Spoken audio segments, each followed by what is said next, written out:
Hi everyone, I'm Courtney and I'd like to welcome you back to Journey to You. I realized in my first episode I didn't do a great job of introducing myself besides sharing my age. So before we get into episode 2, I'm going to share a little bit more. So as I mentioned, my name is Courtney. I'm 25 years old, almost 26. I'm a Master of Education candidate. I'm passionate about food, music, and education, and I'm currently on a journey to rediscover and embrace my voice, hence this summer project. And it's really my hope just to connect with and support people on their self-development journey. So if you're into that sort of thing, please consider subscribing and definitely share your thoughts with me in the comments or on Instagram. You can find me at CEEALLEN. So before we get into the episode for real, I want to give a formal disclaimer. Of course, by the title, you can tell that we're going to be discussing grief. Although there are many reasons why we might experience grief in life, I do want to be clear that I will be discussing death in this episode. I do not want this series to trigger anyone negatively, so if you're not in the space to listen to this topic, I completely understand. I don't want this to trigger you in a negative way, so do not watch. You can come back. The content will be here and I will see you then. So before we get into any stories or any advice, I want to start off by discussing the 5 stages of grief, and I'll be referring to the breakdown by Kessler and Ross. I know there are different iterations out there, but this is the one that I'll be referring to, and I will link the article in the description should you want to check it out. So in short, the 5 stages of grief include denial, anger, bargaining, depression, and acceptance. I'll just explain a little bit of each. So denial initially looks like shock, the initial shock that you experience when you discover or learn of a specific loss. And in those moments, life just doesn't make any sense. You have a lot of questions and your mind is trying to rationalize the loss itself. I feel like the word denial has sort of a negative connotation, but in terms of grief and loss, it actually helps us to rationalize and actually slow down the grief process. So you have time to ask these questions and to sort of make sense of the new reality. So the next stage being anger. I think a lot of the time society tells us that we shouldn't be angry and that is an inappropriate response to almost anything in life. But I would really encourage everyone to embrace anger, because I've learned that anger is actually a secondary emotion, and a lot of times underneath anger is pain, disappointment, or sadness. And so the quicker you allow yourself to feel angry and to feel those feelings out, you can really get to the underlying emotions and feelings that you're having. And with that, you can begin to actually heal the pain and sadness that you're feeling. Next is bargaining, and this can look like devoting your life to a specific cause. Let's say you lose someone to breast cancer.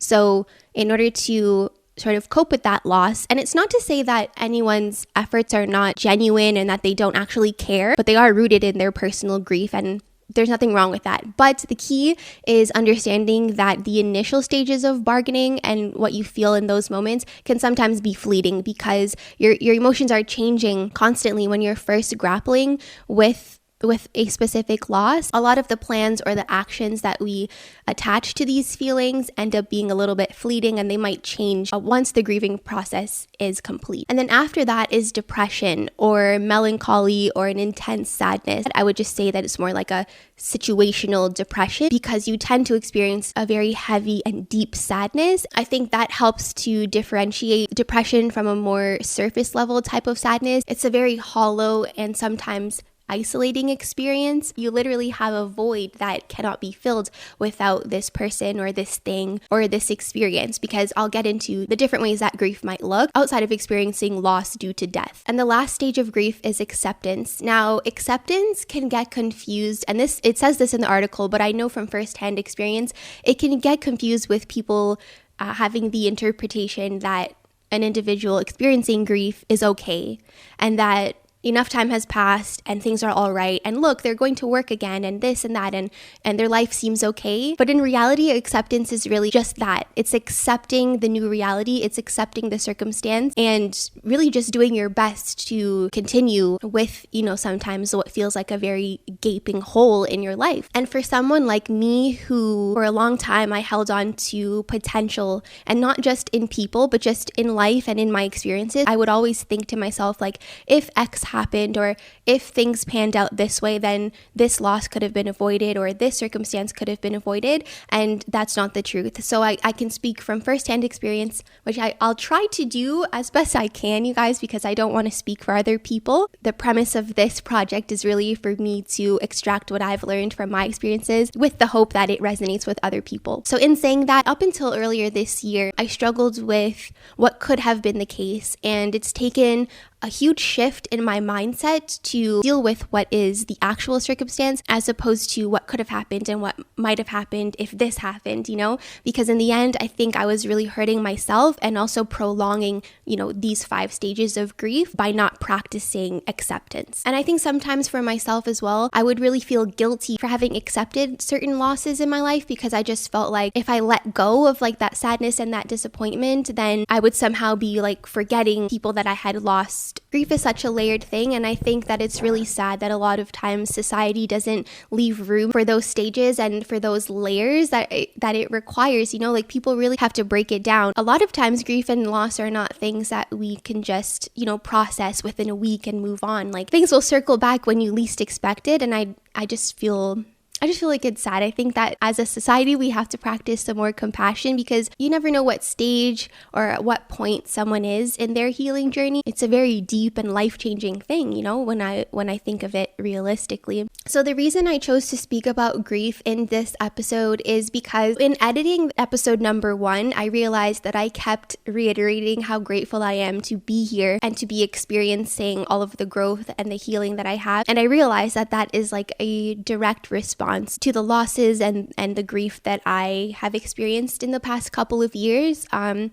so I thought that it was fitting for me to just nip it in the bud. We only have a few weeks of summer. My first experience with grief was in elementary school. I lost my grandfather. So as a kid, I remember feeling sad, but even more so, like I had only been alive for 11 and 12 years. I lost 2 of my grandfathers in the span of about a year. I mean, it was difficult, but I think I felt more sad for the adults in my family because, they had more time. But it was sad nonetheless. But then I also, just being a kid, like I had to go to school, and I knew that. I guess in not knowing anything about grief, like I probably suppressed a lot of what I was really feeling. And I think in grieving grandparents specifically, it's still sad and the loss is heavy, but you're able to make sense of it because we're at later stages in their life. So if anything, you can at least rationalize it in terms of age. On the other hand, in 2019, I lost a cousin of mine who was born 1 year after me.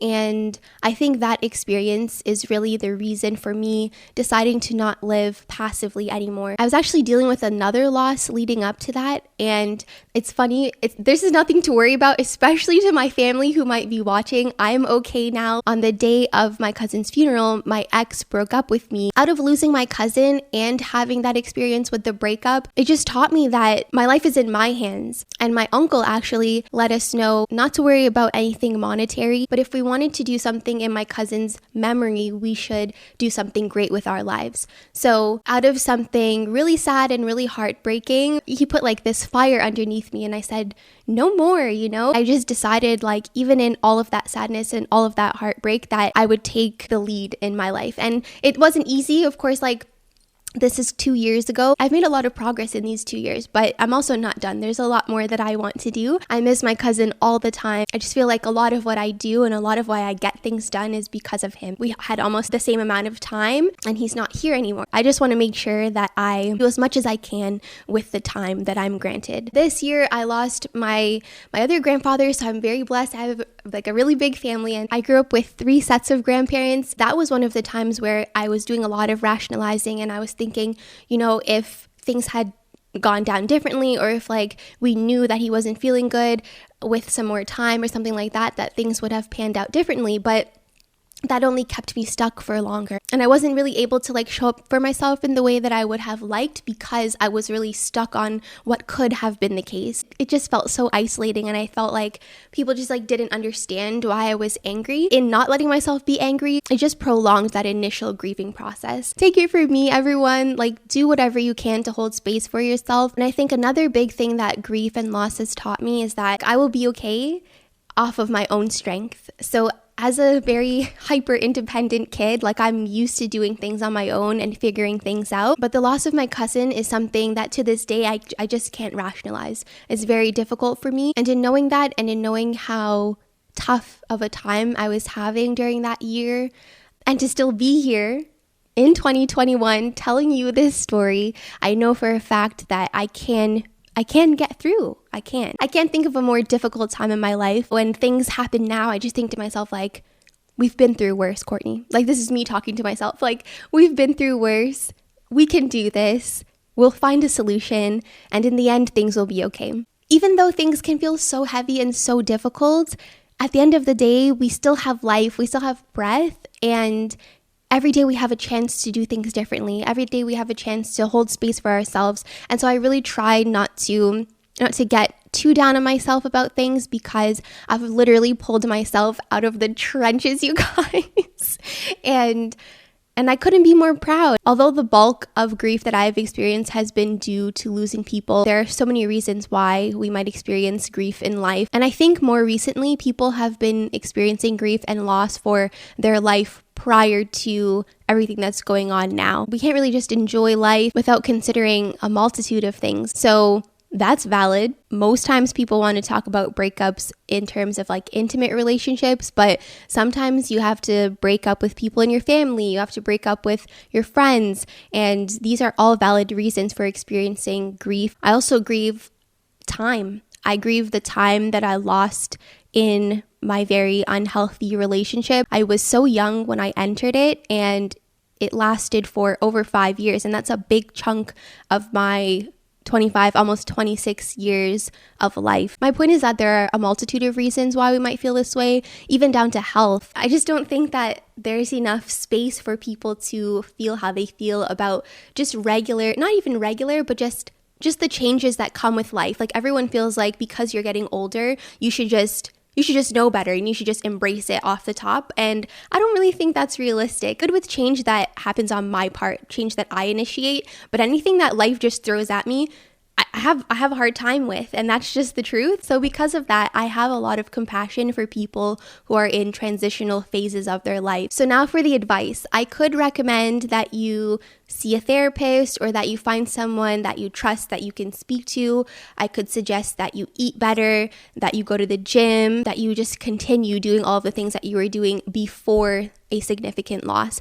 And while all of that is helpful in one way or another, the bottom line for me is release. I think everybody needs to give themselves space to release, because I feel like if your emotional well-being is not in a good place, those pent-up emotions and feelings are going to show up in ways that are going to be even more difficult to deal with later. It can show up as headaches. It can show up as you lashing out at other people and ruining your relationships. It can show up as tense muscles. It can show up as depression that's not situational. And I think a lot of the time that emotional pain can end up just being masked by a plethora of distractions. And I'm not just talking about like the typical vices, like even work, even your job can be a distraction. And I know that it can be uncomfortable. Like, I'm here sharing on the internet, but in real life for a long time, I didn't share anything. I just continued moving through. As a teenager, that was just the norm. Like, I never stopped. And when I did cry, I was like hysterical, and it was a lot. So to avoid these bursts of emotions, I think it's really important for us to